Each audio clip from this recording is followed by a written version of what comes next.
Muy queridos hermanos y hermanas, alabado sea Jesucristo. La imagen del Divino Salvador del mundo que corona este monumento acoge hoy un simbólico rancho de paja, la humilde vivienda de nuestros campesinos, y nos invita a sentirnos una sola familia que retoma fuerzas para seguir caminando. Como los desterrados que vuelven a su casa, el pueblo salvadoreño ve en los mártires que hoy han sido inscritos en el libro de los Beatos una imagen de su propia historia, marcada por alegrías y esperanzas, por tristezas y angustias. En este caminar ha sentido a su lado al Señor, tanto en los momentos duros como en los de gozo. Al ir iban llorando, dice el salmo que hemos cantado, llevando la semilla. Al volver vuelven cantando, trayendo sus gavillas. Hoy es un día glorioso porque estamos recogiendo la cosecha. ¿Y qué cosecha? ¿Quiénes estamos aquí? Somos una representación de todo el pueblo salvadoreño y hemos venido de todos los rincones de la patria. En esta asamblea hay humildes campesinos y campesinas que exultan de júbilo al ver que la Iglesia reconoce la santidad de quienes han dado su vida en su servicio. Hay también representantes de las comunidades que fueron pastoreadas por el Fray Cosme y por el Padre Rutilio. Tenemos con nosotros en la figura de Manuel Solórzano y del joven Nelson Rutilio, representantes de esa inmensa multitud que nadie podía contar.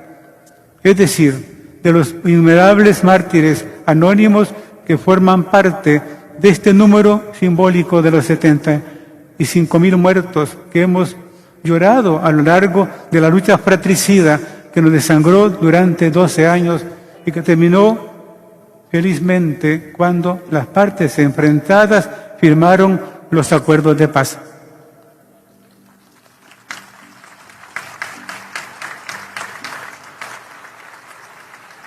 ¿Por qué estamos aquí? La respuesta es muy variada. Llenamos esta plaza y sus alrededores quienes hemos vivido esta experiencia intensamente, los que han experimentado en carne propia el drama de la violencia institucionalizada, de la violencia del conflicto armado y la violencia de todos los días. Los que hemos visto caer sin vida a personas muy amadas, que no tenían nada que ver con el conflicto, son las víctimas civiles y los que han escapado como un pájaro de la trampa del cazador. Están también los jóvenes que nos han acogido con amor y entusiasmo como voluntarios y voluntarias. Qué hermoso verlos aquí. Tomen la antorcha de los mártires para seguir adelante como iglesia.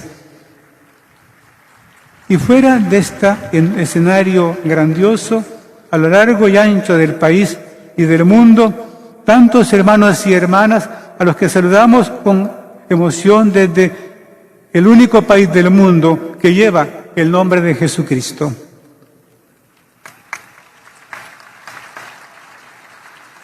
Los acompañan hombres y mujeres investidos de autoridad, llamados a ser instrumentos del diálogo y reconciliación mediante la búsqueda del bien común, así como representantes de países hermanos que forman parte del cuerpo diplomático. ¿Cuánto les debemos en este largo camino que llevó al fin del enfrentamiento armado? Estos son los que vienen de la gran tribulación. Para iluminar la realidad martirial de la Iglesia en El Salvador, hemos escuchado un texto del Apocalipsis. El autor de ese texto contempla una multitud inmensa que nadie podía contar, de todas las naciones, razas, pueblos y lenguas, delante del trono y delante del Cordero, vestidos con vestiduras blancas y con palmas en las manos. Todos los que forman parte de esta multitud inmensa comparten un rasgo común, Todos ellos vienen de la gran tribulación. Han lavado sus vestiduras y las han blanqueado con la sangre del Cordero.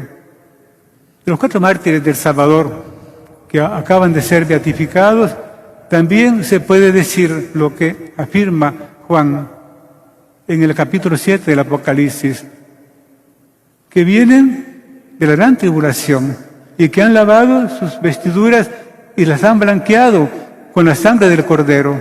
En efecto, la guerra infratricida en que con su martirio lavaron sus vestiduras y las blanquearon con la sangre del Cordero puede ser descrita como una gran tribulación para nuestra querida patria. ¿Cómo olvidar lo que este drama horrible trajo consigo? Odio, venganzas, dolor, destrucción, terror, muerte, calumnias, estigmatización, son componentes perversos de la gran tribulación que compartieron con el pueblo indefenso. Como los mártires del Apocalipsis, su sangre derramada, con la que sellaron el testimonio supremo de su fe, se mezcló con la de todas las víctimas inocentes, cuyos nombres ni siquiera son conocidos. Pero Dios sí los conoce y conoce su testimonio. Esta sangre derramada, unida a la de Cristo, es fuente de esperanza para nuestro pueblo. En primer lugar, porque en la persona de los mártires, Dios ha reivindicado a todas las víctimas inocentes. Rutilio, Manuel, Nelson y Cosme dan nombre a todas las víctimas inocentes ofrecidas en el sacrilegio altar de los ídolos del poder, del placer y del dinero. La sangre derramada por nuestros mártires, asociada a la del sacrificio de Cristo en la cruz, es germen de reconciliación y de paz. Los cantos que hemos entonado reflejan bien la rica herencia que nos dejan. Rutilio, cuando devuelve la dignidad a los campesinos que expresan su toma de conciencia y su compromiso mediante el Festival del Maíz, nos hace pensar en su bella parábola de la mesa con manteles largos en los que cada uno tiene un lugar y a todos alcanza el conqué. Y aprendemos el himno de honor a Fray Cosme, mártir de la reconciliación y de la paz, cuando cantamos, devoto de la Eucaristía, celoso del templo de Dios, de enfermos y necesitados, tú siempre fuiste bienhechor, cercano al sufrimiento del pueblo, mediador en favor de la paz, tú fuiste hasta la muerte un mártir, un siervo de Dios.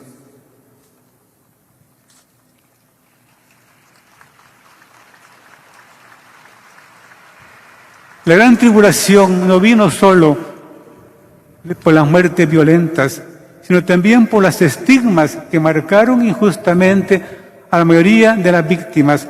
¿Cuánto han sufrido miles de familias ante la calumnia, la difamación y el desprestigio inmerecidos que hicieron aún más fuerte su dolor?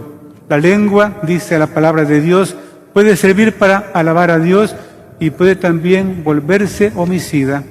El reino de Dios es todo lo contrario, es luz y verdad, es santidad y justicia, es amor, justicia y paz.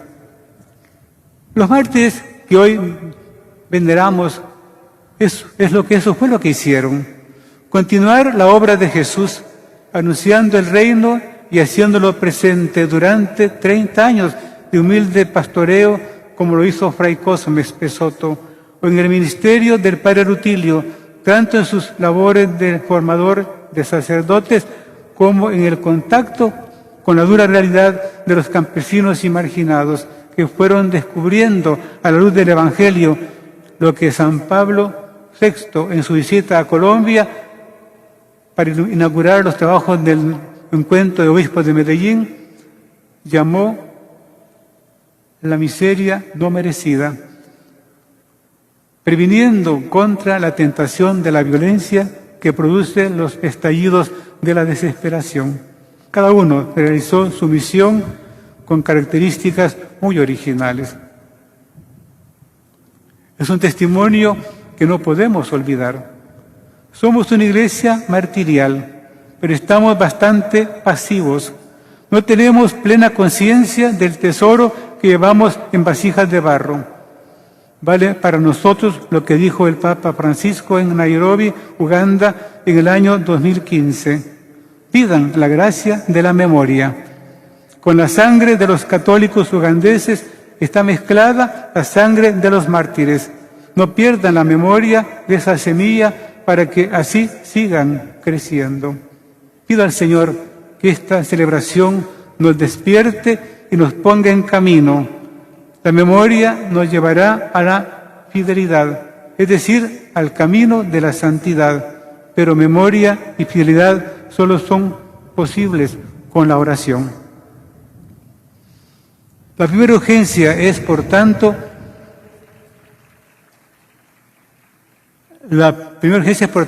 recuperar la memoria. En América Latina, el martirio está relacionado con la vivencia del Evangelio y de la doctrina de la Iglesia, sobre todo después del Concilio Vaticano II y la Asamblea General de los Obispos de América Latina en Medellín.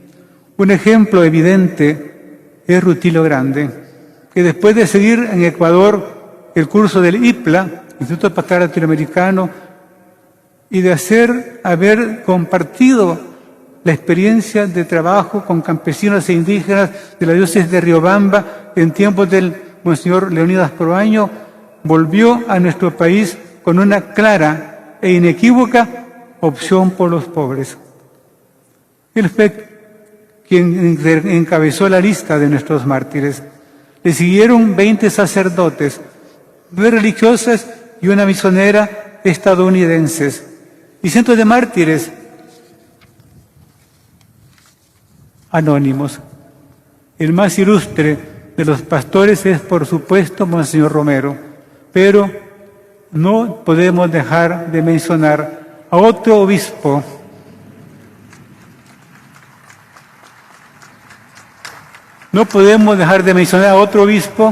Monseñor Roberto Joaquín Ramos, asesinado en junio de 1993. La presencia de 2 laicos, Manuel Solórzano y Nelson Rutilio Lemus, son como una ventana para asomarse a esa realidad de una multitud inmensa que nadie podía contar. Nuestros mártires pueden ayudarnos a recuperar la memoria y la esperanza para que no renunciemos al sueño de un país reconciliado y en paz, un país como lo quiere nuestro Dios, justo, fraterno y solidario. Para ello hace falta recuperar el espíritu de los acuerdos de paz y la hoja de ruta que ahí se trazó.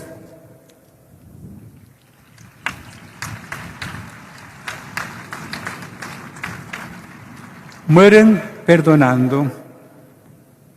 A Fray Cosme lo encontré una sola vez, cuando llegó al seminario y me pidió que le mostrara los barriles de vino que servían para las misas de todo el país. En nuestra breve charla me contó que su padre era viñador y que el vino es un organismo vivo.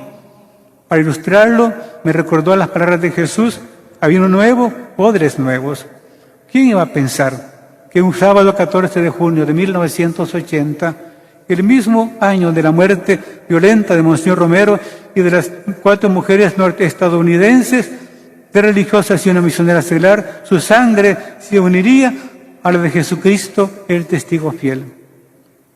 Me llena de gozo ver cómo su comunidad parroquial de San Juan Nonualco lo venera como pastor que no se distinguió por su elocuencia, sino que como su santo fundador anunció el Evangelio, si es necesario, también con palabras. El título de Mártir de la Reconciliación y de la Paz destaca bien su perfil de fiel seguidor de Jesús. En el fragor de la guerra no rehuyó el peligro y ni dejó de defender a su rebaño ante las autoridades militares y los grupos insurgentes. Y a muchos jóvenes que encontró en el campo de batalla les recordó que Él los había bautizado y les exhortó a dejar el camino de la violencia. Igual que Rutilio, su palabra no fue escuchada, pero quedó claro que nunca la violencia será el camino para alcanzar la paz.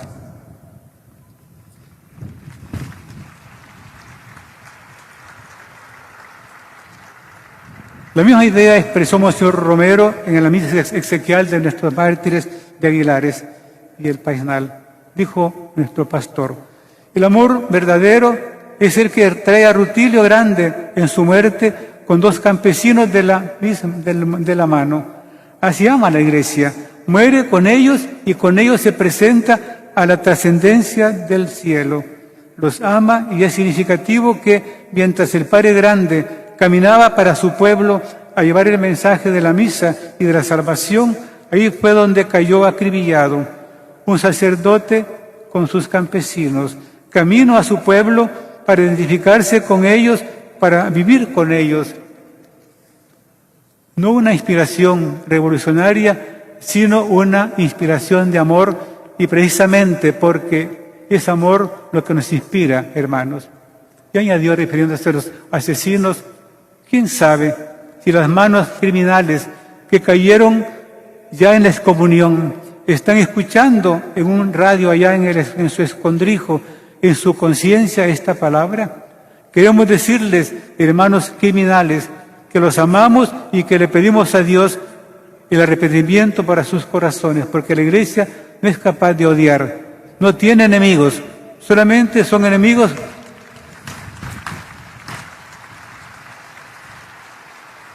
Solamente son enemigos los que se le quieren declarar, pero ella los ama y muere como Cristo. Perdónalos, Padre, porque no saben lo que hacen.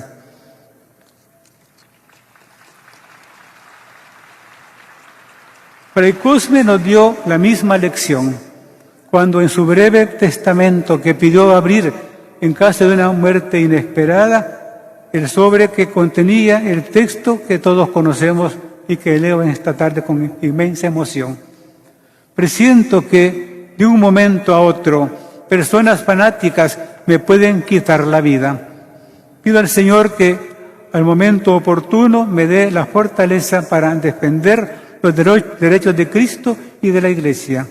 Morir mártir sería una gracia que no merezco. De antemano perdono y pido al Señor la conversión de los autores de mi muerte.